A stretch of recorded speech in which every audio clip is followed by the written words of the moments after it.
ফেরাউন এই জমিনে তার অপোনেন্ট যারা তাদেরকে দুর্বল করার জন্য কতগুলো পলিসি নিয়েছিল। প্রথমত তার দলের মধ্যে সে বিভাজন তৈরি করে ফেলেছিল, দেশের জাতির মধ্যে বিভাজন তৈরি করে ফেলেছিল। দ্বিতীয় যে কাজটা সে করছিল, পুরুষদেরকে হত্যা করত, যারা তার বিরোধিতা করত নারীদেরকে আর সন্তানদেরকে, ছোট ছোট বাচ্চাদেরকে হত্যা করা থেকে বিরত রাখত। এরপরে ফেতনা ফ্যাসাদ সৃষ্টি করেছিল তার, যাতে তার এগেইনস্টে দাঁড়ানোর মতো কোনো শক্তি অবশিষ্ট না থাকে। বাংলাদেশের সাথে এখন বর্তমান প্রেক্ষাপটের সাথে এগুলো দেখবেন মিলে যায়।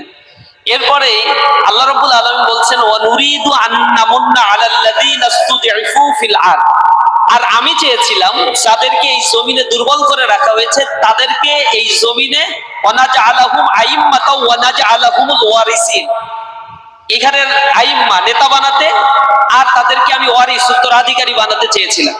আর এটা হামান কারুনের জন্য যতই কষ্টের কারণ হোক না কেন, তারা অনেক কষ্ট করছে এদেরকে দুর্বল করে রাখার জন্য, ভাবছে শেষ হয়ে যাবে।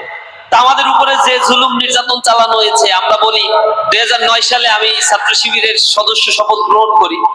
তো এই সময় সংগঠনের যে গ্রোথ, যে অবস্থা আমি দেখেছি, আর আওয়ামী রিজিমের পরে এই জুলুম নির্যাতনের মধ্য দিয়ে আল্লাহ রাব্বুল আলামিন এই সংগঠনের গ্রোথ স্বাভাবিক অবস্থার চাইতেও কয়েক গুণ বেশি বাড়িয়ে দিয়েছে, যেটা এর আগে 35 বছরে আমরা পারি নাই। তার মানে আমাদের এই জমিনে যারা দুর্বল করতে চেয়েছে, আর আল্লাহ চাইছে আমাদের শক্তিশালী করতে।